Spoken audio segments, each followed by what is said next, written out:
అంత క్యూట్గా ఉంటే ఎవరైనా ఇష్టపడకుండా ఎందుకుంటారు? అంటే ఇప్పుడు కుర్చీ మడత పెట్టి సాంగ్లో ఆ డ్యాన్స్ ఉంది చూడు, ఆ మాస్ డ్యాన్స్ మీకు నచ్చింది అనుకోవచ్చు. నచ్చింది, చాలా బాగుంది. అంటే శ్రీలీల అంటేనే మనకి డాన్సర్ అని తెలుసు, మరి ఆయన డాన్స్ లెవెల్కి సెట్ అవుతారా?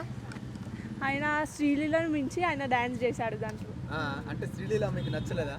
మహేష్ బాబు నచ్చలేదా? ఇద్దరు బాగున్నారు. అంటే లోకల్ డైలాగ్స్ని తీసి ఒక సాంగ్ చేసి ఆయన రేంజ్కి ఆ సాంగ్ పెట్టడం కరెక్టేనా?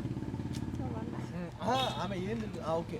ఇప్పుడు మహేష్ బాబు సినిమాలో ఇంత గతంలో ఇట్లాంటి వల్గర్ కంటెంట్ అంటే కుర్చీని మడత పెట్టి అనే సాంగ్ ఇది కొంచెం వల్గారిటీ ఉంది కదా ఈ డైలాగు. సో ఇలాంటివి చేయలేదు మహేష్ బాబు, ఫస్ట్ టైం చేస్తున్నాడు కదా, మీకు ఇలా అనిపిస్తుంది? అలా చేయదు, ఆయనకు నచ్చాయనే చేస్తుండే. నచ్చిందా మీకు? చాలా నచ్చింది. ఓకే. సో ఈసారి సంక్రాంతి మహేష్ బాబు ఇదేనా? అంతే, మహేష్ బాబు హిట్. అంటే ఇంకా హనుమాన్ మూవీ కూడా వస్తుంది కదా, అది చూస్తారా? ఫస్ట్ మహేష్ బాబుదే, తర్వాత అది. హనుమాన్ చూసినప్పుడు ఎలా అనిపించింది మీకు? చిన్న సినిమా కదా అది. నేను చూడలేదు. ట్రైలర్ బాగుందండి, చాలా బాగుంది.